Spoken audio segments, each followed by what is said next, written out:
Ladies and gentlemen, members of the City Council, please attend the call meeting of the City Council to be held in the 6th floor conference room, 801 Crawford Street, 5 p.m. Tuesday, July 26, 2016, for the purpose of a public work session. In addition, you may consider a motion to go into closed meeting by order of the mayor. Mr. Cherry? Here. Dr. Edmonds? Mr. Meeks? Yes. Mr. Moody? Ms. Simmons? Here. Dr. Whitaker? Mayor Wright? Here. Dr. Patton? Thank you, Mrs. White, City Clerk. Mayor, Vice Mayor, members of council, before I start the introductions for our public work presentations, I'm going to yield to our city attorney. He has some introductions. Mayor, Vice Mayor, and council members, I would like to take this opportunity to introduce two new additions to the city attorney's office. Let me first introduce Derek Challenger. Derek is a Hampton native, graduate of Hampton University, and a graduate of the University of Baltimore, where he obtained both an MBA and his law degree. He joins us from private practice, having practiced both in Maryland and in Virginia before joining us in June. Mm-hmm. Also, we have Zachary Hutchison. Zachary is a native of Virginia Beach. Zachary is a graduate of Christopher Newport, as well as a graduate of Regent University. He joined us first after working as a staff attorney with one of the local insurance companies, and then practicing with a private firm before joining us. Zachary's been with us a couple of months. I would like to thank both of them for joining us and give us a small round of applause for them joining us here. Either one of you have anything you want to say? Okay. All right. That's right. Yeah, you're right. I guess you're not litigators. All right, okay. Our first presentation this evening is Portsmouth Public Schools year-end reappropriation request. Over the past 329 days, Portsmouth Public Schools and our city staff have worked together weekly and many times daily to ensure we comply with state and city laws. Our CFO, Mrs. Alice Kelly, along with the finance staff, have reviewed reports and ledgers to ensure the accuracy of the ordinances that are coming before you this evening to reappropriate encumbered funds for 6/30/16 and reappropriate the PPS unexpended funds as of June 30th, 2016. We acknowledge tonight the presence of Dr. Eli Bracey, the school superintendent, and Mrs. Brittany Dorch, the acting CFO, who are here with us this evening. Our second presentation will be presented by Ms. Pamela Little-Hill, the Director of Social Services. The Department of Social Services provides assistance to our citizens through a variety of services and programs that address areas of prevention, protection, and self-sufficiency for individuals and families. This overview provides insight on the supportive services designed to ensure the quality of life for our citizens. Our third and final presentation is an overview of behavioral health care services. BHS is one of 40 community service boards in the state of Virginia, and CSBs are health care state-funded agencies that are created to serve citizens with mental illness and substance use disorders. All CSBs must provide emergency services and case management services for the catchment area, and the services we provide contributes to the mental health wellness of our city and assists with the reduction of crime, homelessness, and HIV/AIDS. Mrs. Kelly. All right, and that's Ms. Kelly coming up and getting ready to tee up this Portsmouth Public Schools year-end report. Let me thank the superintendent and his finance staff. This is earlier than last year. I think we made a comment last year that we did this, I believe, in either late August or September. We did in November. It was totally unacceptable, and it is July still, and we're closing the books. Thank you very much. Congratulations. Yes, ma'am. Good evening. Good evening, Mayor Wright, Vice Mayor Simmons, and City Council members. The city and the school administration staff have been working together to comply with city and state laws as it pertains to school funding, including year-end encumbrances and unexpended funds. As identified on this slide, city ordinances require reappropriation for encumbrances, and state code requires unexpended amounts revert to the fund from where it came. The Commonwealth, through the Department of Education, has allocated unexpended funds back to the schools, and the schools has requested reappropriation for unexpended funds. City and school staff have coordinated extensively, as the city manager mentioned, and city staff have reviewed all documentation, including detailed Munis financial system reports regarding encumbrances and unexpended funds. As of June 30th, the unexpended funds for the school's general fund is less than 3% of the general fund budget. The general fund of the school had $1.6 million encumbered and $3.6 million unexpended. For grants, there was $55,000 encumbered and $603 for unexpended funds, and the Virginia Public School Authority had $30,000 left unexpended.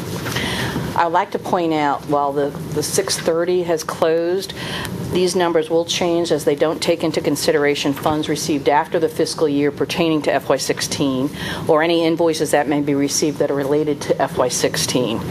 However, to comply with the laws, we are bringing forward the city ordinances to appropriate the encumbrances, which are legal commitments, and appropriate unexpended funds. City and school staff have worked together to review encumbrances, and as a reminder, an encumbrance is a legal obligation to procure a good or service. It reserves the funds until the invoice is received to be paid. A detailed report of encumbrances that tied to the general ledger was provided by the school system. At June 30th, many invoices or have not yet been received for June work, hence the large dollar amount of encumbrances. City staff reviewed for appropriateness, and we ascertained that the encumbrances are regular encumbrances needed to meet normal school obligations. Some of the larger encumbrances include a Dominion Virginia Power encumbrance for $319,000, an encumbrance for Steiner B. Moore and Everett Construction, and that was for Churchland High School locker project. All the other locker projects have been completed, and Churchland was in the process of being completed and should be completed by the end of July. And then Everett Construction for children with special needs, and the finalization of the building renovations, which should be completed by the end of July. And then there was a lot of other smaller encumbrances that probably have been completed since we've developed this report. On the next slide, city staff has reviewed the school's general ledger reports and have verified that there's 3.6 unexpended amount is accurate. The numbers are still preliminary until the audit is complete at the end of October. However, the schools have asked us to recommend for reappropriation today, and city and school staff have reviewed each request for appropriateness. I'd like to point out the one-time bonus request is for bonuses in lieu of the 2% governor's salary raises, and the expectation is that the bonuses will be provided in December, similar to how the city is doing it. However, if funding is allocated by the governor for raises, the 1.3 bonus appropriation will be reviewed by City Council for determination in October when we have the final results. Similar to the general fund, the next three slides are remaining grant funds in which are state funds, and the state has allowed the funds to go back to the school as reappropriated by City Council. And so the next three slides have Virginia Preschool Initiative, the Early Reading Initiative, Algebra Readiness Grant. The next one is Math, Reading, and Specialist Grant, and then there's $55,000 encumbered for a total adjustment for the grant fund of $658,000. And the one last grant is the Virginia Public School Authority. There was $840,000 awarded. The original estimate and appropriation was $810,000, and so there's $30,000 remaining and requested for reappropriation. It's our recommendation that the City Council reappropriate both the encumbrances and the unexpended fund balances as requested by the Portsmouth Public School. Since the final accounting and audit have not yet been completed, the actual numbers will change. Final numbers will be available by the end of October. Encumbrances will continue to be paid, and the encumbrance number will only be reduced. However, unexpended funds can go up or down depending on revenue received and any bills that may be received, but not yet accounted for. The schools will not come back to the city for more money, but they might ask us to reappropriate money that's already been there. Therefore, there will be some additional ordinances at the end of October to finalize the exact appropriation. Okay, so the total appropriation is the $1 million in encumbrances and the $3.6 million in unexpended, so a total of $5.2. Total of 5.28. Okay, and the percentage that we said the encumbrances was around 3? Well, the percentage of the encumbrances is around 1%, and the the is a little under 3. Range and it's very acceptable. It's, we want them to be under. We want them to have some money left over. We don't want them to overspend their budget, which is good.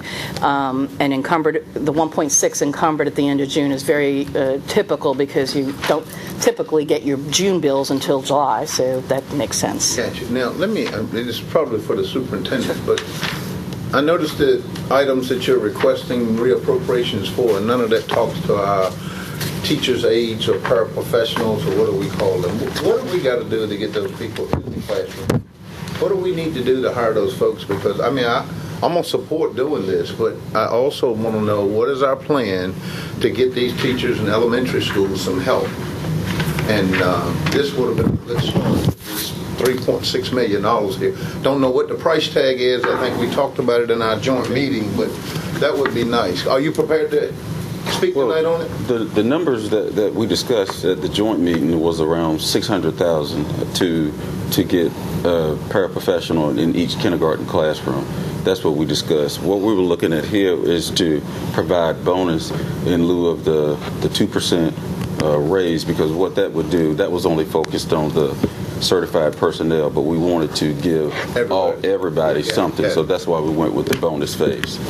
So for $600,000, we can get some teachers' aides in just the preschool and the kindergarten? Kindergarten. What about preschool is already taken care of. But what about the other grades, second and third grade?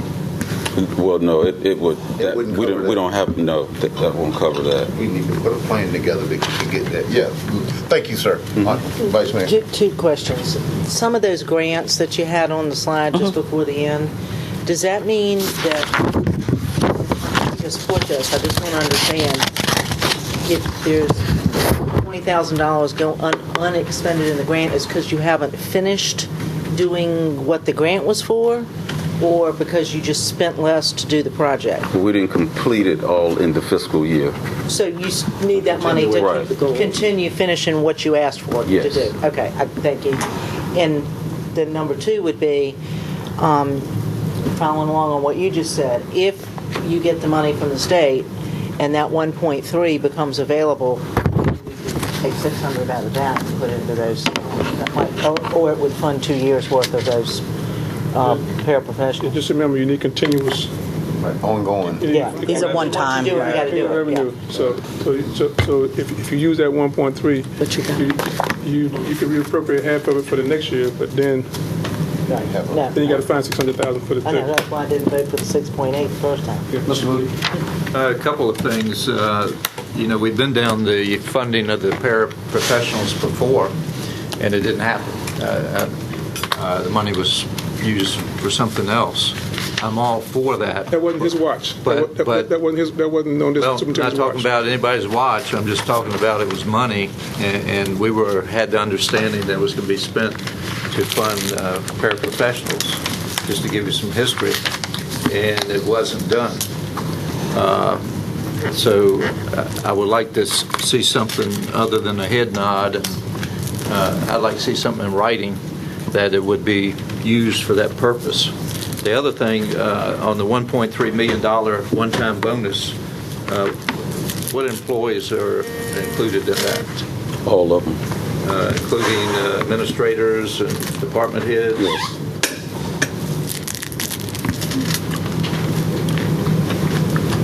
From you to the Okay. janitor. From you to the janitor?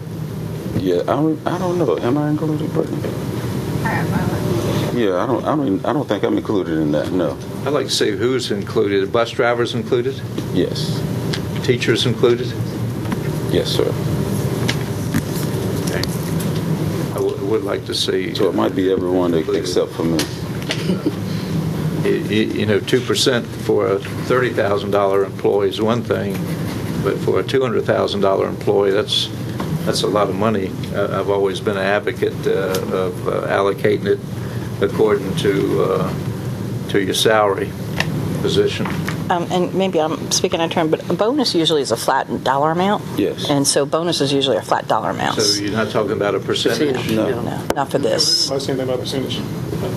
Okay. The governor's salary was a 2% raise. That is That was the raise that the governor's going to give. right, and that didn't get funded. Your bonus was a flat Right, fee. the bonus would be a If I flat. recall. Right, right. So I don't know where That came Okay. out. Is it $500? Any other questions for them? Around there. Yeah, Dr. Wood. Yes, sir. There was an issue that came before the board dealing with the high school band Wilson, that there was some additional funding that was requested, and it came to the attention of the council. And that was part of an activities fund. Is that correct? That's correct. Parents are paying taxes. They're sending their kids to public school, and these kids participate in activities that are representing the city and the school system. And when we see these amounts like this being reappropriated, I think in the future it may be given some consideration of the activities budget being included in some type of reappropriation, so that parents aren't being double taxed. When we have a public school system, it should be supported with public dollars, not with private funds. And so we see fundraising being done by students when we have an activity account. So that might be something to take into consideration of submitting some type of budget that would cover that. And if it can be part of a reappropriation, that would be something that should be considered. And we, that's part of the dialogue that we're going to have with the principals as well, is to go ahead and look at your calendar, the activities that you think that you have your clubs are going to take, and give us that amount so that we will know. Because when the organizations, the parents, or the teachers come to us, we want to help them. So we got that report, but the money went for the kids to go to the event. But we know going forward that to avoid that, let's look at the activities that you have planned, and we can find a way to try to offset that at the front, so we won't have to deal with that as we go along. So if we plan, we shouldn't have that issue. So that's one of the things that we're going to make sure that we have in place.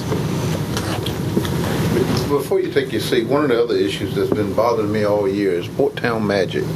They do an outstanding job. They're all over this city. They're at school events, city events, and other nonprofit events. And I don't know how they're funded. I'd like to know more about what type of budget we have for them. I heard some organizations may give them a little stipend or something for coming out and performing, but they represent this city well. And it's not just the school system, and we need to make sure that if there's any hardship on their budget as far as transportation or whatever to get to these places, that those things be covered by the city, or at least have a budget in there for them. And I won't put you on the spot tonight, but I think I asked someone to get back with me on Port Town Magic and how they're funded. I mean, because not just from the annual meetings that we have, the state of the city, everywhere we go, we've got at least how many of them folks? Community concerts meeting. At the community concert, I mean, there's at least 15 or 20 kids there, and I see them all in the nice clothes and uniforms. I'd like to know a little bit more about how that's financed, because they're representing us, and as Dr. Whitaker said, we should be covering that bill. We are. And if there is a private group that want them to perform and want to give them something, that's fine. But and so I'd like to hear something on that later. Yeah, Dr. I was just going to say, because Dr. Bracey and I, doing the budget process, the Port Town Magic is funded through the school's budget. So they have a dedicated line, and if my memory serves me correct, I think this year they will budget like $150,000 to $150,000 in their budget. So they are So in their budget. how do you know that, how many people are going to call and ask them to show up and play? How do you just pull it out of the air, 150, and I think it might be a little bit more than. You may have a little more increased it. scientific? Yeah, we'll have to check to be sure. Yeah, but they are in their budget. I mean, every group I'm with, when they're looking for See entertainment, somebody something says, flying let's call Port Town Magic, and they show up. You get at least 10 or 15 kids, and so anyway. Still I see. use the story for that. The average they do. Orchestra too. Yeah, and yeah, the whole orchestra as well. So anyway, all right, thank you very much. Okay. Yeah, Mr. Moody? One more questions. School athletic funds, how's that funding derived? Out of the school budget, ticket sales, concession sales? Well, that's part of what they do at the school level, but the school board also dedicates funds to each of the high schools and the middle schools. So they're budgeted, and if they have a shortfall, that's made up by the school system. Or something? Well, if I can't remember the exact amount. I don't know if it's 30,000. I think that we give each high school, and maybe 10 for each middle school. So that's their dedicated budget, and that was increased from 20,000, if I'm not mistaken, last year. So we wanted to give them the opportunity for that because, uniforms, travel, all of that comes into play with it. So we wanted to make sure that they were well equipped with everything that they needed, so that they wouldn't come into the hardships that you mentioned. Right. But they do. But in addition to that, ticket sales, as you mentioned, concession. And they may do some type of additional fundraiser at the school level. But all in all, they do a pretty good job of managing the budgets that we give them. And we always wish that we could give them more. And we do the same thing for band as well at the schools, not just with athletics. Or ticket sales, does that money go into the general fund of the school system, or does that stay with that particular school? It's at the school. So that stays at the school level? Yes. Okay. Thanks. All right. Thank you, sir. Thank you. Appreciate you coming. You know what they say about council meetings, be ready, right? Exactly. All right. You've done a good job, sir. Thank you.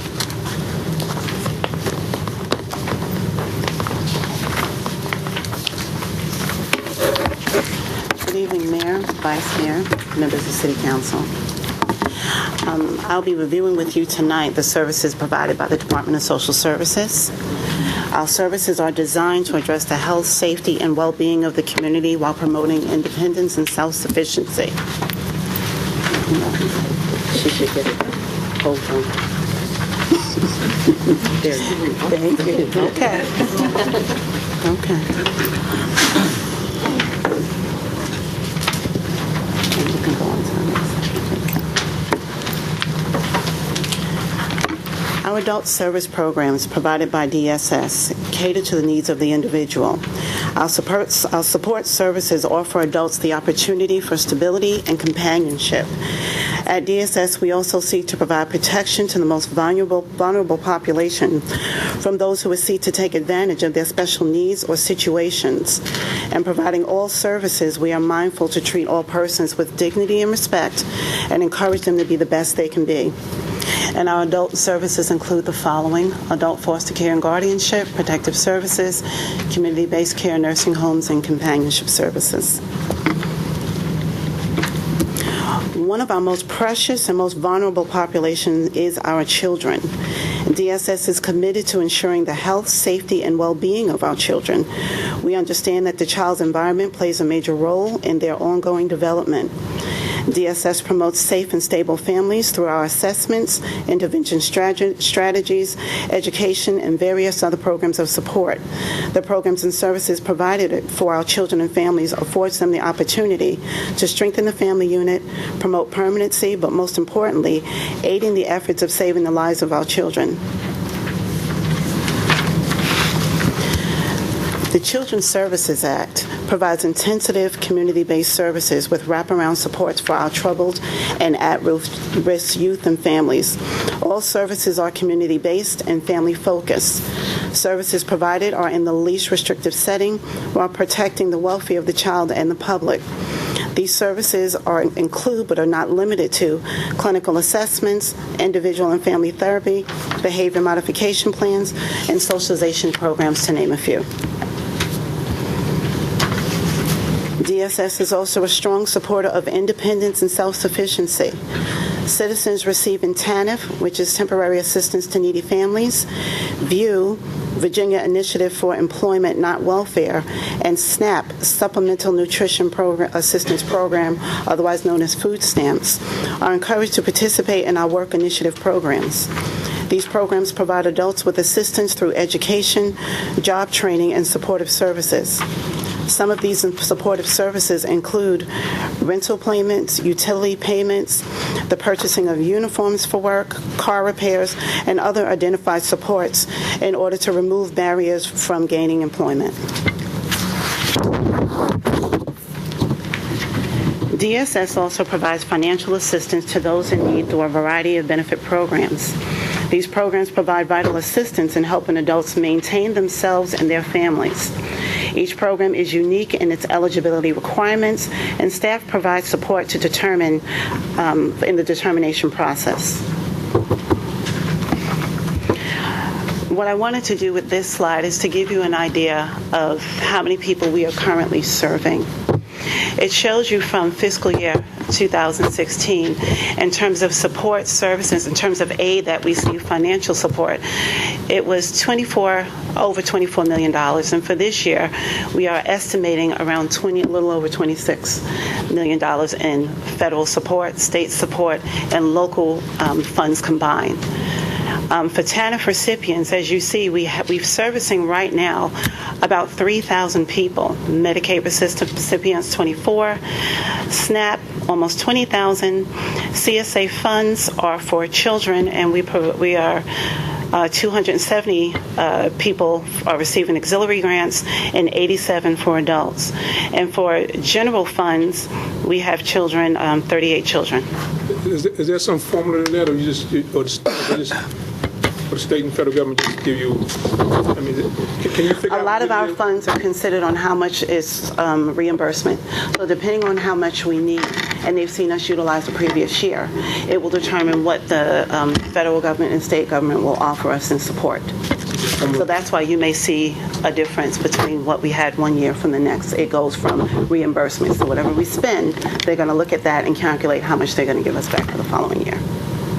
Okay. And the last one? So we like prepay, right? Yes. For this fiscal year, I wanted to focus on 4 specific targeted areas for DSS. The first one being strengthening the organizational structure. In order to do this, we must, 1, fill our vacant positions with qualified and competent people. We must also provide staff with the support and training needed to help them be successful in their roles. We also want to establish clear processes and structure to promote an environment of positive communication and self-accountability. We also want to provide quality customer service, and this involves a review of systems that directly affect efficiency and overall service delivery.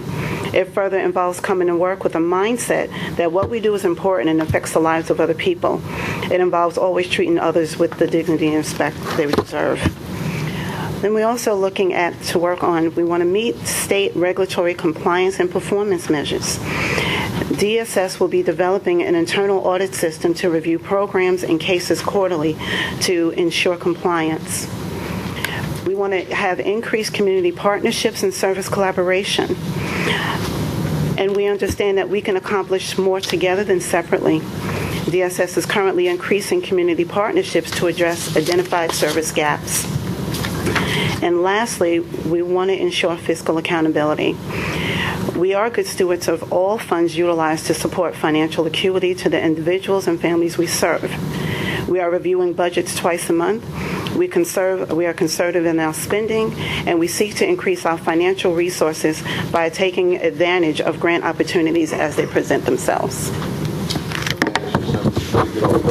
The hiring personnel, we often hear about us being the lowest paid in the region, and it's difficult to recruit professionals in this area because of our pay scale. Have we done, maybe this is more of an HR question, have we done any kind of analysis lately over the last 3 or 4 years of where we rank in the region? Because we have to get people and keep them. If we can't sustain it, they're going to continue to use us as a training ground, because you'll probably get most of the young people out of college to come here, but more than likely you won't keep them any more than 2 or 3 years before someone else scoops them up, and that inherently creates a training ground here in Portsmouth for other agencies to do that. When's the last time we've done something like, well, everybody here is new. So, but you're a retread. A retread. Have you done something like that? I think the last time that we actually looked, it was prior to me coming back, I believe it's 2014. Some of the things that we have been doing, though, Mayor and Vice Mayor, to assist Ms. Littlehill as it relates to salaries and attracting qualified candidates to come provide services to our citizens is even though we might still need to look at our salary ranges, we give the departments the flexibility to make sure that they can make a competitive offer to get quality candidates. So we have found a way until we finish doing a comprehensive study to assist them to make sure that we are competitive with our market cities. Okay. And we have done that. You're okay with it? Right, we've been... Where's the extra money come from? Well, in their regards, they're getting reimbursed from the state. It's like a 80... So you're fronting the money from... No, it's not a fronting of money from anywhere in that regards. I think it deals with their reimbursables that we actually get from the state. When I say that we're assisting them in being flexible, it's not a huge amount that keeps us from being competitive with the other cities. A couple thousand will call somebody to go to Chesapeake instead of coming here. So But a couple thousand times 80, you know. I'm just trying to figure out if there's some money set aside to do that with, or we just... It's a state formula that is different from... I'm talking about the money. When she gets ready to... Should she get ready to go hire Mr. Pace and it's $40,000 and he needs 45, and you've given her budget for the year and it's got 40. Where does she get the $5,000 from? Then you would look at vacancies and... You look at vacancies. There's vacancy savings that we have. Yes, there's so many different things.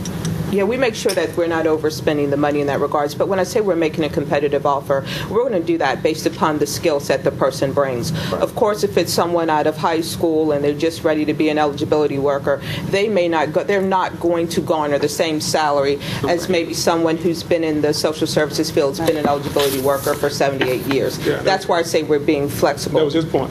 You only going to keep him for right. One of the things, Mayor, that was mentioned this week, and you can stay there, you know we have our new application system, and both Mrs. Littlehill and Mrs. Gooden called to my attention on yesterday the number of applicants who were working at Portsmouth Social Services Department who are applying to want to come back. And I was asking them, well, why do you think that? And they said, we don't know, but we have a lot of people who've gone to the other side, think it's greener, who are now trying to come back for positions. So I thought that was interesting. Some of that with our teachers as well. Every year we do our orientation. I tend to ask the ones that are returning, and some of them have worked here. When they come back. So, right. Okay, thank you. Thank you. Mr. Meeks. How was the state review, when they came in and reviewed us, what was their findings? Or is that a question for the manager? When the state came in? They come in and do a review or audit of what's going on. How do we fare in that? What I can tell you is since I've came on, when I first came on, they actually met with me early on in February, and they actually reviewed with me each of our services and our programs and talked to me about our performance measures and where they would like to see us. There's a percentage level that we have to have for every program. So in other words, when it comes to compliance, they'll say when it comes to benefits or things like this, you need to be at a 90% range. And this one, you need to be at a 95. So what we're looking at is, again, sharing this information with staff. If you are not aware of what these benchmarks are and what we need to be doing, people don't understand what they're working for. One of the issues we also looked at, which really was important, was training. It's making sure that people are well-versed in their jobs. So we found that was another area that we needed to address. So the understanding with the state right now is they understand that we are working right now to identify what our strengths and weaknesses are, and the goal is to move forward. And they've been very good working with us right now.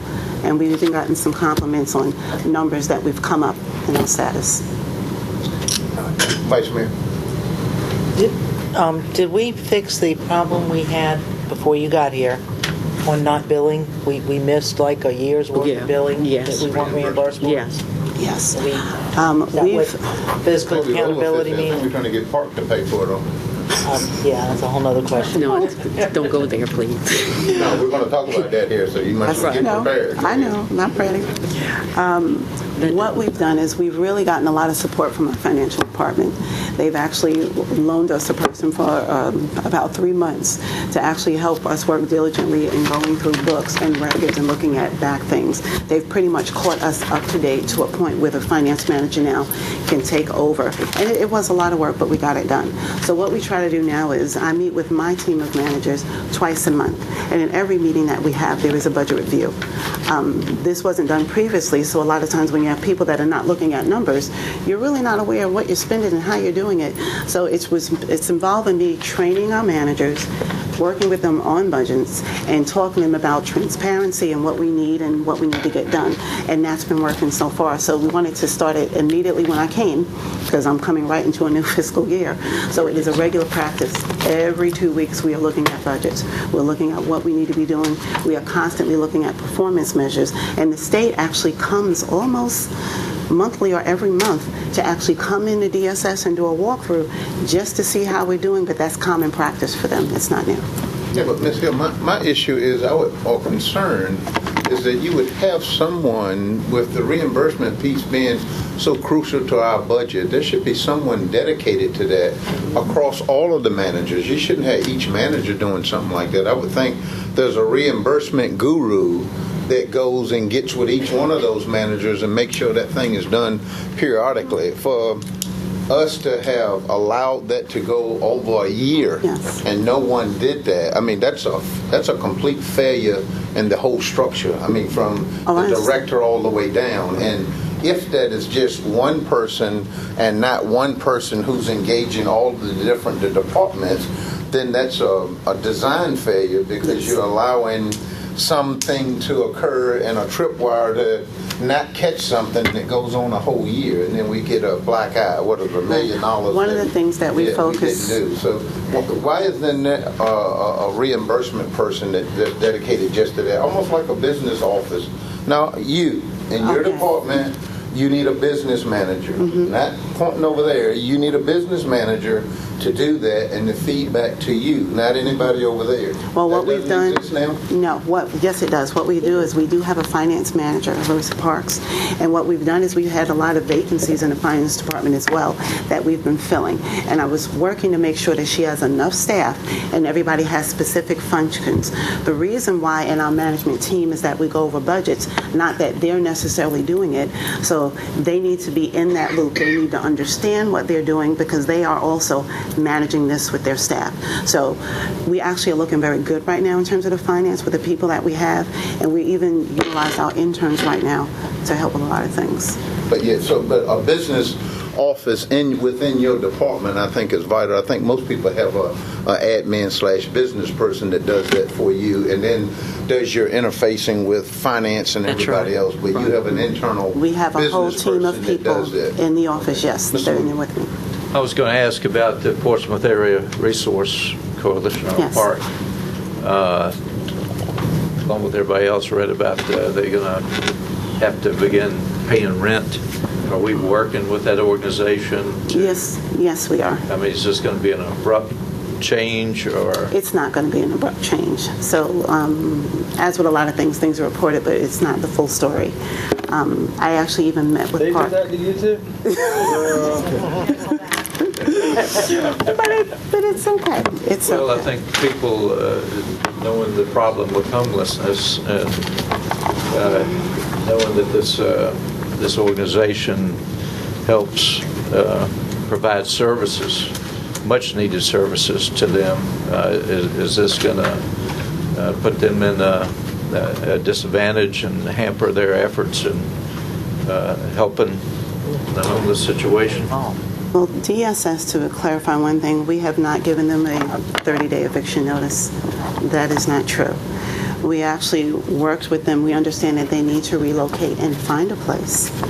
And we work with them on month to month. We currently have our city attorneys working on their lease to be ready by August 1st so that we can work with them, giving them time to actually find a place. One of the things that I've been advocating since I've been here, actually, is just shared services amongst these nonprofit organizations, because there are a lot of overlap going on in these things. And if there is a place that they can all co-locate and also work with us, it would be great. We've just got too many of these folks that are doing good work. Some of it is overlap. A lot of it is coming and asking us for funding. And I think it's time that with PVH and Park and all these other groups, they meet. I think they meet every Thursday. Are you on that board? I mean, there's got to be some type of coming together of the organization and shared services, because their federal funding is shrinking, and state money, and a lot of the foundations are not giving what they used to give because of the economy, and so it almost behooves them to do that. And so I would like to see Park, PVH, and all of them working with social service, because they're a customer, and they're there to help us with helping our customers who are our citizens. And so we got to make sure we're working together and finding where is the right place for them. And when I read that story, I figured half of it wasn't true. But again, the concept, though, needs to be brought to the table, and maybe that's something that you might want to talk at the next Park meeting that you have with all of those groups in there, because they all do great work. We actually had a meeting not that long ago. When I say long ago, I mean like last week. And one of the things we talked about was service collaboration. We know with Oasis, they're going to do, it's going to be similar to a vendor fair, so that we can invite all the areas in and see what services they provide, and to see how we can actually support each other. In terms of, we do get a lot of calls for people looking for space to occupy in social services. We do. But one of the things that we found out with the state will only pay for square footage occupied by local DSS employees only. With that being said, any other entity that is in the DSS building, the state will deduct a portion of the funds that they give us for any square footage that is utilized by somebody else that is not a DSS employee. In addition to that, the only other person that there is an exception is people who are contracted to do a DSS service. It goes beyond just the rent. It goes with utilities, water, janitorial services. All of these things are divided out percentage-wise for anybody who is in that building.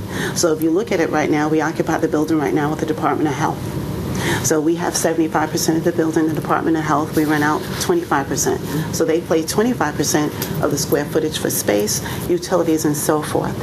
So anybody that actually comes in the building, the state wants to know about it, because they're only paying for us to be there. So if somebody is going to be there, then it's up for the city to decide whether or not how we're going to get that other income that now social services is losing.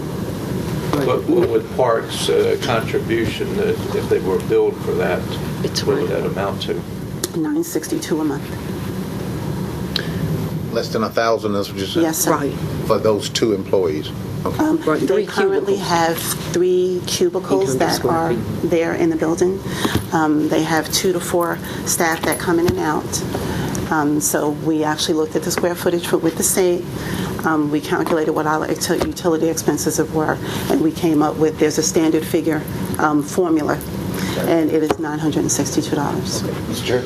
Yeah, I was going to say, thank you for the explanation about that. Because, people use the media to influence policy, and rightfully so, because they learned it right here from this table. Right. And we get those half-truths. So thank you for the explanation. But we just need to make sure we are working to try to find them somewhere to go, because that didn't need to be nothing in the paper. That could have been solid with the email to the phone calls to the council, and we would make sure they have somewhere to go, like I know we're going to. Right. So we just got to get better at that. I've been talking for 6 years about the duplication of the effort of all those organizations that the mayor talked about, and for 6 years nobody has taken it upon themselves, meaning those leaders of those groups, to get that. So anything you can do to help bring that about, because if you separate the duplication of efforts out, there'll be some money savings right there. Yes. And one group a couple years ago didn't come back to us for any money when everybody else did. That was when Lalonde was running Oasis. Somehow they made money and everybody else. So I asked them then, why don't y'all get together and figure out that formula? But then he wanted to do something else, and it never happened. We got to get there, because money keeps getting short. You said they deduct from you. Yes. So we got to figure that out, and anything you guys can do to make that happen. Right. Because I don't know how much with the things we got coming, how much more we're gonna be able to give. We give every year, and we try to keep those things going, because they serve the a purpose and the most vulnerable people in our city. So we got to make sure they get the help. Right. but we got to do it smart. Right. Yes. And right now, I don't think we're doing it as efficiently or as smart as we can. So I'm glad you're here and glad to hear your comments. And so anything you can help with She that. can take that because I'm getting positive feedback about your contributions to the meeting. So I don't know what you say, but the group likes you. And someone asked me before you were introduced to us, who were you? And I couldn't tell So she them, may get them. You may be the person. Because nobody else has been able to do it. So if you can do that. That's right. I'm working on it. I'm working on it. I thought the planning council or someone about 3 or 4 years ago did something in that area, looking at those shared services. They did. And, Was you know, there a a lot of the report? duplication. But you got to get the leaders of those groups to agree to it. Because everybody wants to be an executive director. I Everybody don't wants think an it was office. ever implemented Never in implemented. its I think it needs entirety. to agree. Was there a final report? You may need one leader and Okay, we'll look all for the that. subdivisions. We'll look for that. And that's what we meant about trying to know who our neighbors are, because DSS, we know we need the support of our neighbors. We're looking for so many different services that they can offer. We need to make those referrals. So for those services, and the people need the referrals for their businesses. So we have a lot of plans moving forward to meet with different people and invite them in and to tease out who does what and how we can do this. We're looking at grant opportunities that we can all apply for together instead of just the NOFA and how that would affect the region. So we just got a lot of things in the works right now. Thank you very much. Thank you. And welcome aboard. Thank you. Is this what you signed up for? It is now. It is now. That's right. Good job. Good answer. I haven't made 6 months yet. Oh, she's not made 6 months yet. You're not Okay. counting yours by the days. You we got one over here counting by the days. Right? 329. How you count yours? One day at a time. She's almost there. Oh, look at that. That's nice. Good evening, Mayor, Vice Mayor, and City Council members. Tonight, I have the honor of presenting the services and accomplishments of behavioral health care services. The slide you are viewing is of the ribbon cutting of our facility on June the 8th, 2016. On behalf of my staff and my consumers, I want to thank Council for your support for making the new building a reality.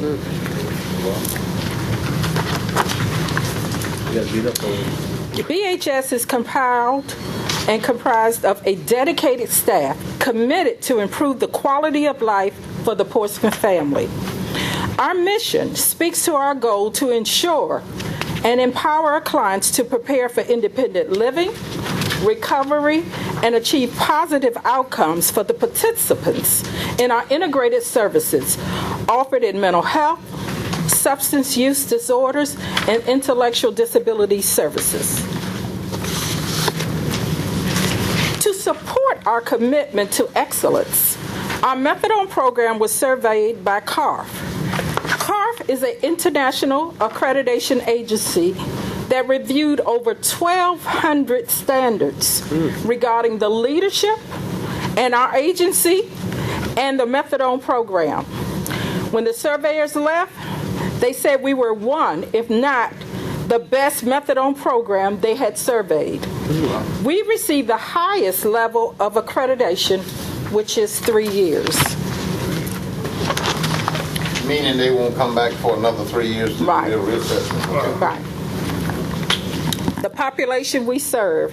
Our targeted population includes people with mental health disorders, substance use disorders, intellectual disabilities, co-occurring and the homeless, HIV/AIDS, children with delayed disabilities, ages 1 to 3, children and families in the schools and the community.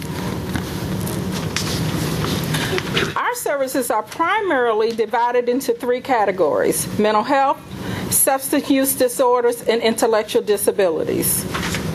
Mental health services are committed to provide quality care to individuals affected by emotional instability to enhance their quality of life, sense of self, and well-being. This includes case management services, psychosocial rehabilitation, medication management, which is a medical clinic which includes psychiatrists and nurses, individual, group, and family therapy, emergency services evaluation, jail diversion, and PATH, which is a homeless prevention program. substance use disorder. That is a new description, previously called substance abuse disorder. Under substance use disorder, we provide quality life through rehabilitation and holistic recovery. The programming includes the opioid replacement treatment, which is a methadone clinic, individual, group, and family therapy, prevention services, which is for children and families, HIV/AIDS prevention services, and women-specific services, which is for women, by women, and drug court. Intellectual disability programming coordinates, monitors, links, and advocates for services for individuals with intellectual or developmental disabilities to live, work, and access community resources. These services provided are support coordination, which is ID case management, day support, and our Part C infant program. We also have housing services. Under housing services, we provide rental and utility assistance to clients with disabilities. Shelter Plus Care Grant is a grant we got from HUD probably over 20-some years ago, and we still have it, and that assists with the rental and utility assistance. We have 2 recovery houses for women. We currently have 42 people homeless that were previously homeless in our Shelter Plus Care program. We currently now have 3 women in our women houses. I just want to tell you just a few of the goals that we are working on. First and foremost, we strive for excellence. We are planning to perform a needs assessment and distribute surveys to stakeholders to solicit feedback. Once we review and revise and enhance services based on findings from this assessments and survey, we want to continue to hire qualified and competent staff, improve customer service to better serve the citizens.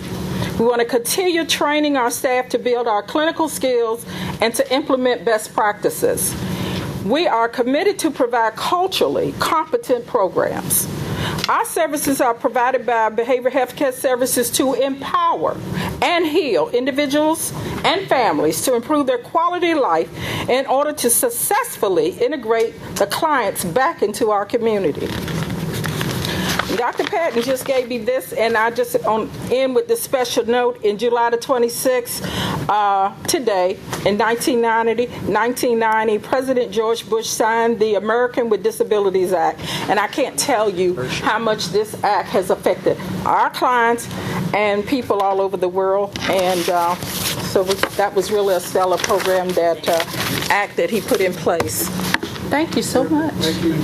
Well, first of all, let me thank you for coming back and running this department. You know, when I first came in 2010, right, I was told Elaine runs that. Mm-hmm. And then I went to the director, Bill Park, and he says Elaine runs this. Thank you for coming back. Question: where are we with our certification of our counselors and caseworkers that, from the reimbursement standpoint? I often hear this noise about there's certain reimbursements we're not getting because we don't have the right people working the right cases, and if they don't have certain certifications, we can't get the refunds on them. How much of that is true, and what are we doing to correct that? Well, we have 11 therapists. Right now, the only therapist that we will hire is if they're licensed. And with licensing, you can bill for Medicaid and other insurance companies. If you're not licensed, your billing is really limited. We have only 3 staff that were there and have been there for probably 20 years that aren't licensed, that can bill for some substance abuse services and some other things some group activities they do.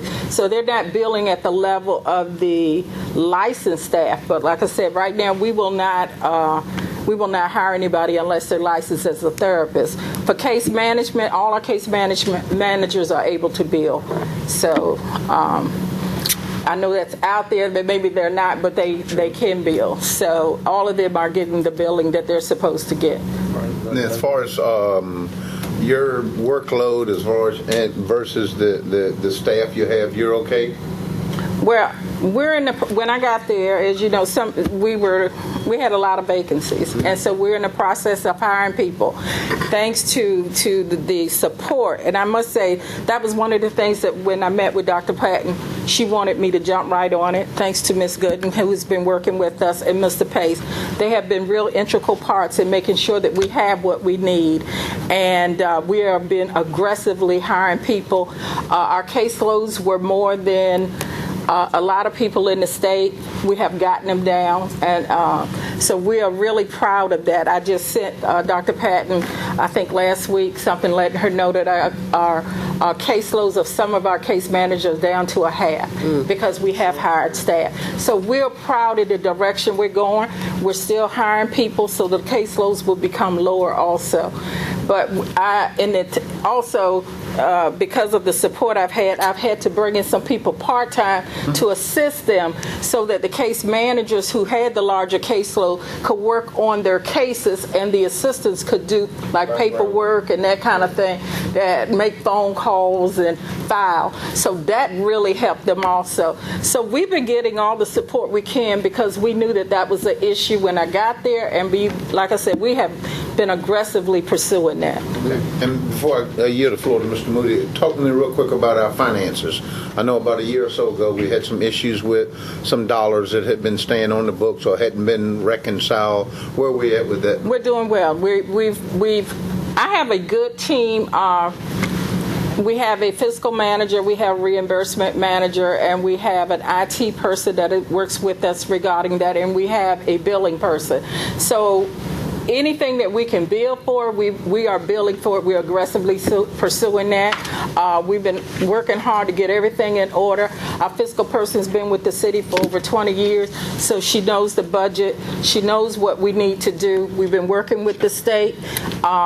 They are aware of the problems that we have had in the past, and they know that we are making a difference. They've seen the difference, and they've let us know that they see what we've been doing as far as productivity and working on the issues that we should be working on. And so I feel real good where we are now. It's not exactly where I want to be, but we've made great strides, and we're still working on it to make it better. Okay. Mr. Moody?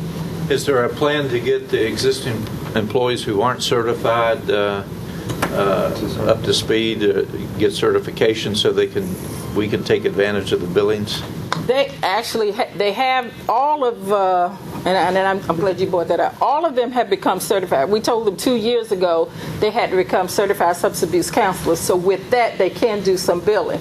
To get a license is a little more difficult and lengthy. Some of them are pursuing that, but not all because of their age. They are planning to retire pretty soon. Okay. It could take an additional 4 years for them to be licensed because they would have to go back to school. Some would have to take additional courses, and then they have to have supervision, and even under supervision it could be 2 years, and then if they got to go back and take some classes, that could add to it. So it just depends on where they are. Okay, thanks. Mayor, I could just one.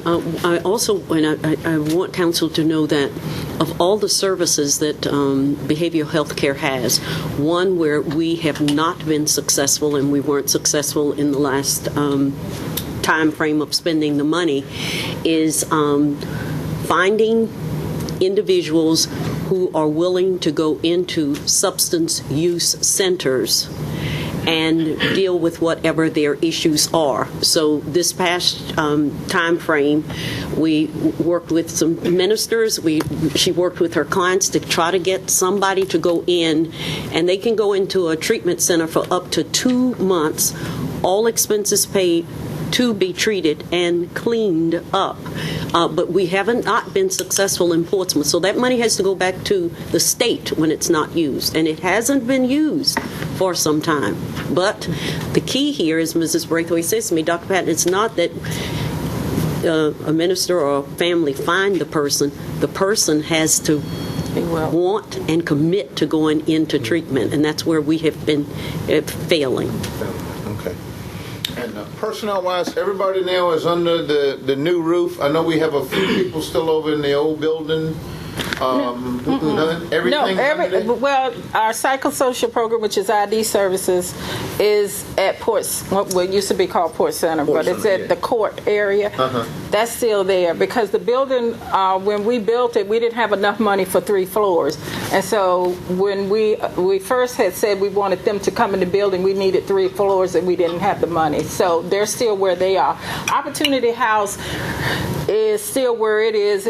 That's a building we bought, so they're okay there. And it's right, we can walk to them. It's in walking distance. And it's where our safe haven is, and it's right across from the recovery house. So we call it a campus, really, because everything is right there. I'm trying to hone in on the rents that we're paying, because that's another area that we're trying to focus on, not only this year, but the out years with bringing a lot of this stuff back under the roof where we're paying one mortgage or buildings that we already have that are paid for getting out of these. Well, we are looking at the one building that we're renting. So the other buildings we own. So there's really only one building in addition to our building that we're renting. Okay. All right, so the methadone and everything, where that was being administered, all that's moved now? Oh, yes. We're all under the one area. And I haven't heard of any problems. We all remember. Yeah. We catch a little bit of heat over that, but you're right. That's the one thing I haven't heard any complaints. Running real smooth. Right. I mean, the guards are out there. Yeah. It's good. Thank you very much, Ms. Russell. Thank you. Mayor, Vice Mayor, members of City Council, that concludes the 3 presentations for this evening. Okay. Did we get the information on that boat ramp? Yes, I have a memorandum which you have in your possession. You asked that we go back and look at what the issues were, the amount. Where is that? Can we get Mr. Wright to at least give us a quick briefing? Get up and speak quickly, please. You want to use this? Okay. Trying to figure out, it's down now. Yes. Because we've got to. What is the problem now versus what we did last year? And we spent most of the boating and fishing season put that ramp down, making this repair, and now we're back at it again. Can we? Correct. Are these the same problems or different problems? And similar but different. Good evening, Mayor, Vice Mayor, members of City Council. What happened last year was the mats have been in place for approximately 9 years. So over those years, with storms and the frequent use, they had become dislodged and out of place. So those mats that first repair were put back in place. There was some sand removed. Stone was put in place or regraded, and they were fastened back in place. A few months later, we had that big storm. It tore the decking and stringers off of the wood, and it dislodged those panels again. So those 2 repairs were similar back in 2015. The approximate cost was about $55,000 for both sets of repairs. the retrieve and the launch side? Correct, but for both. So that first time and the second time combined, $55,000. What's happened now is on the launch side, the panel's broken. So it's not usable. The rebar is sticking up. It's twisted. It's not safe for any boats to go in. So working with our finance department, Parks and Rec, we've identified a way potentially to go in there and replace the panel with actual concrete aprons. So we would take the panels out and go ahead and put in a smooth concrete surface. And that's the issue with those panels being dislodged by storms, heavy boats, power launching and loading, go away with the concrete ramp surface. And that's our plan. We've been in contact with the Corps of Engineers. Our permit is still valid as far as they're concerned. We're waiting for VMRC, Virginia Marine Resources Commission, to confirm that it's still okay with them. We hope to get that information this week. One of the engineers in my office has put a bid package together and is contacting vendors, contractors, and we hope to have those bids on Friday. So by the time all this comes about, we hope to be able to get someone out there working on that next week. But it's been closed for approximately, I want to say, 3 weeks. The launch side's been closed. They've still been using the retrieve side, but upon inspection last week, there are some issues with the retrieve side, and it's basically, this is the only free ramp in a wide area, so you're getting all kinds of boats that shouldn't be there. You're getting those large boats, you're getting commercial boats, and they're going out with their motors such that it shouldn't go out, and these panels are being dislodged, and like I said, the one is broke. Well, I get that. Last year, that was part of the issue, and I think from the folks I talked to that not only were the commercial local businesses using them for test driving and that the Coast Guard were also some culprits that were probably misusing the launch and retrieve pieces, and that might be something we need to look into because we want our citizens to be able to utilize that, and even if it means stationing someone there, and if they're not a Portsmouth resident, then they need to pay, and if they're a business, they need to pay because we can't keep footing this bill, and I got to go to the bait shop. And every time I go, I get asked these questions. And I went 2 weeks ago and did not know that ramp was down and had about 8 fishermen in there peppering me, and I didn't know. So when that ramp goes down and things like that, you got to let us know. And then you're telling me it's been down for 3 weeks. Okay? Y'all tell us a lot of other stuff. That's important, Dr. Patton, that ramp. Okay? Because we need to know. We don't want to be caught cold out in the community like we don't know what's going on. I mean, we went through a lot of grief last year with that thing being down for almost the whole season. And I mean, same thing with Pokey Smoky. We didn't fix that train 100 times. You know, there's something deadly wrong over there that we're still working on that. We talked about the rails, we talked about the wheels, we talked about them not matching, and now we're back. Where are we at now with that? Down again? Pokey Smoky is an issue with the rails. It's never been. It's specifically in the turns. It's metal, so it's subject to expansion and contraction. As it expands and contracts, it'll jump out of the track bed. What needs to happen is you need to have a frequent inspection schedule so you catch these things before they get out of key like they are now. So the rail's not true? No. I know when we first looked at the problem a couple of years ago, it was the nonprofit or the foundation that purchased them. I think it was Minnesota or somewhere. They purchased the wheels, and the wheels were not compatible to the rails that we had, the tracks we had. So first of all, why would we let them do that and then bring that thing on board? But that's been 2 years ago. So what have we done 2 years in these last 2 or 3 years that now has it down again? Have we never fixed the track, or did we try to accommodate the wheels to match up to the tracks? That I can't answer. From what I understand and talking to people in Parks and Recs and also the purchasing department is that the track and the train match. It's just the issue of having that annual inspection and being able to recognize these issues before they get out of whack. Similar to the train tracks in Busch Gardens or any other amusement park, you need to have an inspection schedule in place so that you can catch these issues because, like I said, it's a metal track, and where you're going to get your biggest issues are in the curves.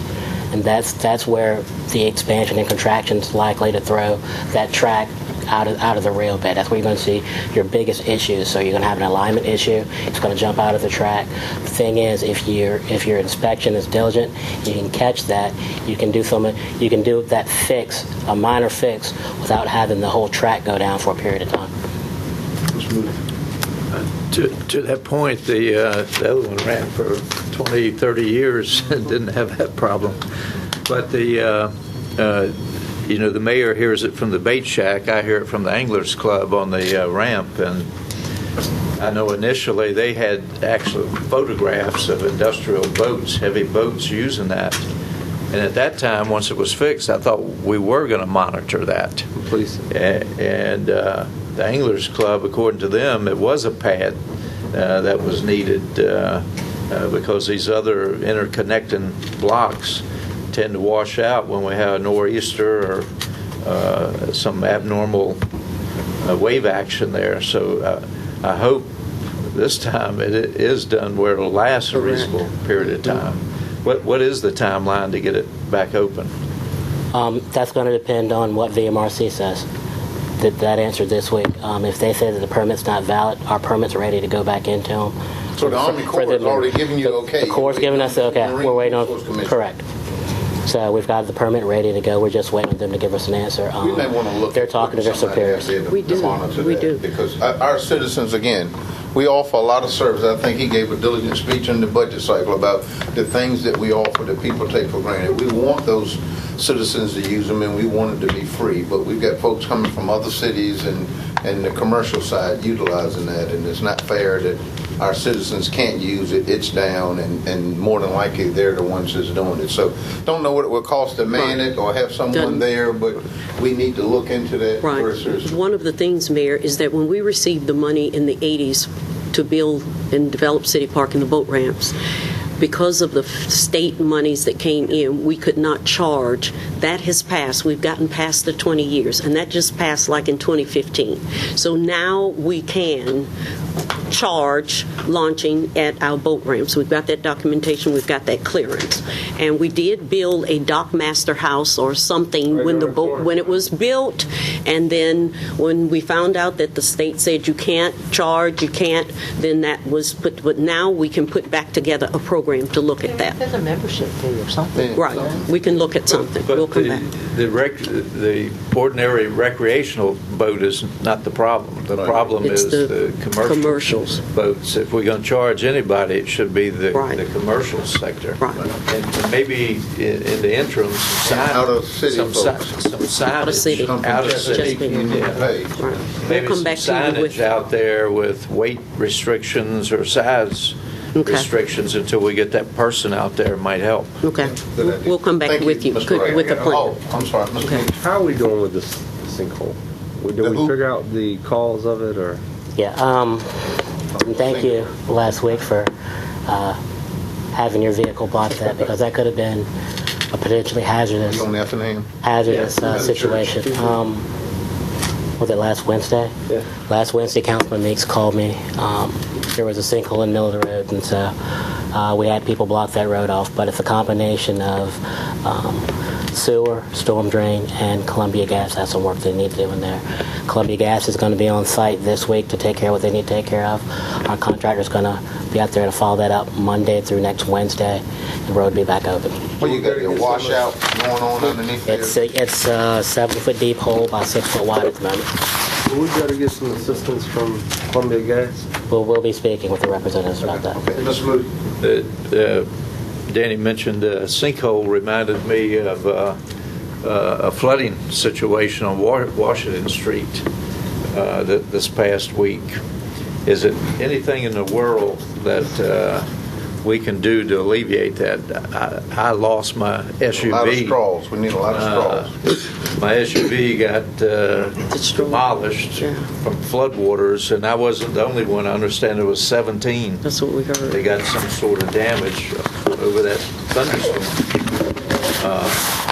It's got to be something that we can do to alleviate that, and flash flood. Even in the short term, even if it's signage, making people aware. I know in Richmond there is signage warning out of town people. Of course, I'm not out of town, but I didn't see that storm coming up that quickly. So we can warn out of town people that this is subject to flooding during storms. Remember a couple of years ago we put that sign up over in Westbury, and some of those folks had a fit, said we were devaluing their property and people wouldn't pay because we've got a sign there saying this thing floods quickly. It did flood the other night too, because they were showing the pictures. Damn if you do it, damn if you don't. As if they're floating away. Right. Mayor, all right, thank you. I have one more thing. I'd like to thank Dr. Whitaker. He called to our attention last week by the Effingham YMCA, and I know that's been there 30 years I've been here. It's been there forever, where we had no signage that cars coming out of the tunnel, that's one way. And so he called to our attention, some citizen or someone called to attention, we got the sign up there quickly. And when I mentioned it I was just mentioning it to the chief that, we're so glad, because I never knew people would be errant to go down the street. She looked at me and said, oh, I've gone down that way to get to the YMCA. So we've got it up, and thank you for calling to our attention. We got right on it. All right, and it possibly saved some lives. Okay, with that, any liaison reports? from anybody? Yeah, Dr. Williams. Went to the Portsmouth Redevelopment and Housing Authority Board meeting last Thursday, and there was a significant update on the GPDC, and the board has directed the attorney for the board to meet with our city attorney to go over some documentation. There appears to have been some significant transactions that involve transfer of funds and property that has not been board documented or authorized.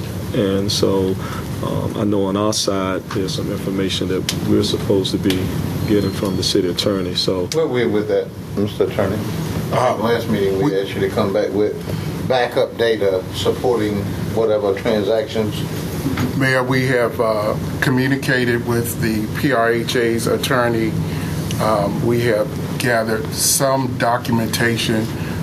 Their attorney asked and said she would get back with me after the board meeting.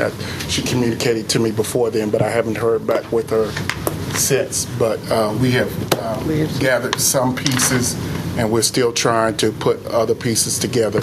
The city manager has also sent letters out to all the relevant parties asking for documentation, starting with the Holiday Inn site going forward.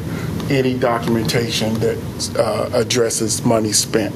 What do you mean by the letter you sent out to all of the parties? No, Here's my point. Okay. I think I was clear last time. We want a ledger of every piece of property that this GPDC organization has acquired, the amount of money, how it was paid for, and where the funds are now, okay? I sat in on that PRHA meeting the other night, and I can tell you, the city and the PRHA has absolutely no idea. This private entity has done most of this, and it doesn't appear that there's a lot of knowledge on the city side or the housing authority side. So we need to go over, even if we need to secure that data or subpoena it or whatever, if they don't give it to us, okay? There's a lot of transactions that happen, a lot of things that occurred, and the city representative and the housing authority representative have absolutely no idea how, when, and who, but we're the ones signing off on it and our dollars are being used. That's disturbing. So whoever the GPDC person is, we need to go over there tomorrow and look at those file cabinets, even if we need to take them. Those are city dollars that were spent doing that. And there's private people that's making decisions. Did you get any comfort out of PRHA, how short, all of them? Nobody knew anything. And we're like, you got these private guys making decisions, and we're signing up on your name. I saw a document the other day. Your name's listed as the treasurer. It's no more because I got the letter sent, as I told you all, to send you a copy. Somebody has done that. Who in the world would put your name? It was probably that person who has the authorization as the commission, Mr. Tench. That's all I can think of. But my letter went out. Aggressive with this, Mr. Attorney. And we need to go to whoever the PDC folks are and get all of those documents. And we need all of them. We want every transaction, and we want a paper trail of where all the money has gone. Why wouldn't we have some type of receipt of giving them the money, or some type of contract, title work, closing statement? I mean, there is. All the people have changed. Right. I mean, Kathy's gone, and all but the private entity is still there. And the same good old boys. Right. We are trying to pull all of those together. I've gotten IT to pull all emails and documents that we can electronically search that reference GPDC and any shape, form, emails 20 years ago. Well, no, this is in recent history, because that's the most efficient way to try to track the recent history. We've searched boxes, and those boxes that we have and the files that we've got, and we're trying to put those together systematically in terms of the things. Have you talked to the president of the GPDC? I have communicated with him on one occasion. Honestly, just go over there and say this is what we're doing. And that's what. It's not state secret. No, we've sent communication. I think it's not. I mean, it's not. To that effect. Yes, sir. You had the floor. I'm sorry. It goes beyond persons who are either they are no longer presently there because these type of transactions should be documented in their minutes. And there hasn't been any, according to the attorney, there's no documentation authorizing the transactions in question. We had requested last week about the $7 million that was transferred from the city to, according to the city council minutes, it was a CIP transaction going to IDA and EDA. It wasn't, the way it was presented to council, it wasn't clear that it was paying off the Holiday Inn site in the minutes, but there was a previous reference in which it was indicated that those funds were to pay off the Holiday Inn site. Do we have any record of how that $7 million transaction was handled? The city has two records that I've seen. One is a wire transfer as well as a bank statement that addresses $7 million in November of 2008 to PRHA. Is the way it's directed from the documents that we have in the amount of $7 million. Those are the two documents that we have that track that dollar amount. From what we can tell, basically, those are the two documents that we have and a ledger account that says $7 million went to PRHA in November of 2008. Did it just blanketly go to PRHA, or was it some account? It's identified in the city's records as going to the Westbury Hope 6 account. So Westbury Hope 6, that's federally funded.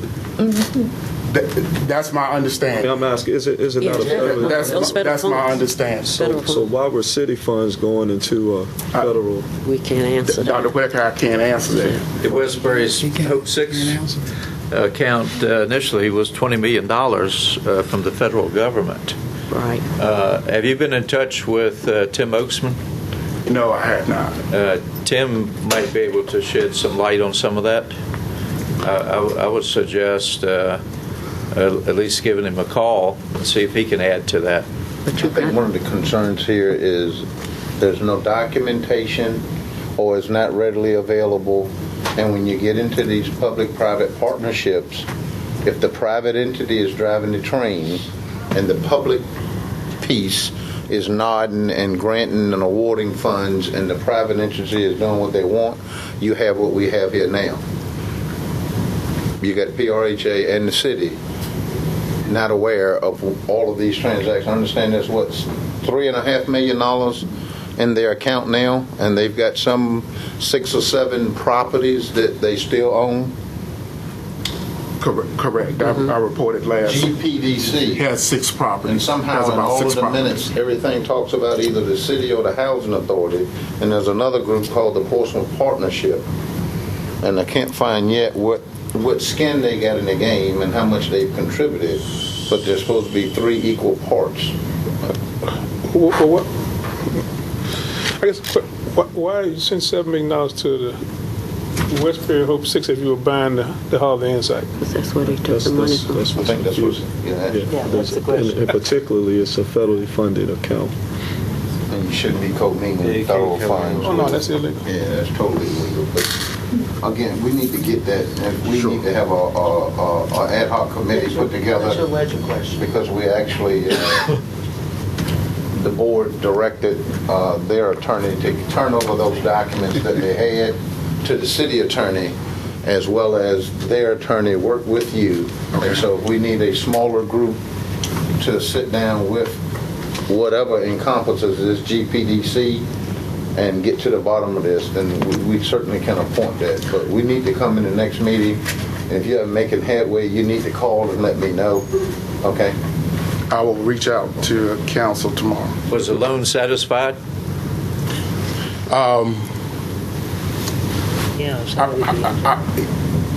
Councilman Moody, I'm not clear. These documents are historical. They come up in pieces and parts, I'm not prepared to say. Town Bank can't verify that? I have not heard from Town Bank. We haven't reached Have out. you We contacted didn't them? even have a town bank back then, did we? I think I have not. That was in 2008. I have not 8. reached out to Town Bank. They were there.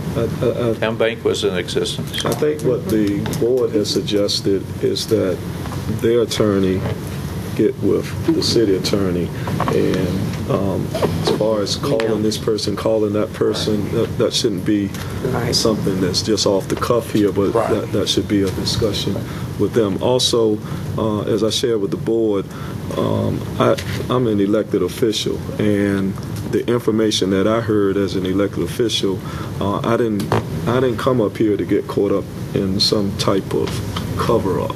And what I'm hearing is above the grade where we are.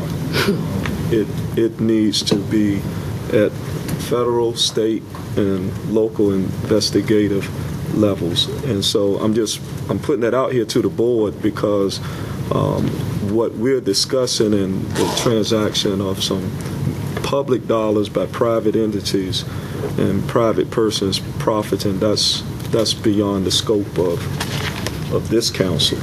And I'm not a liaison up there to hear that type of information and keep it in a closed session. Okay.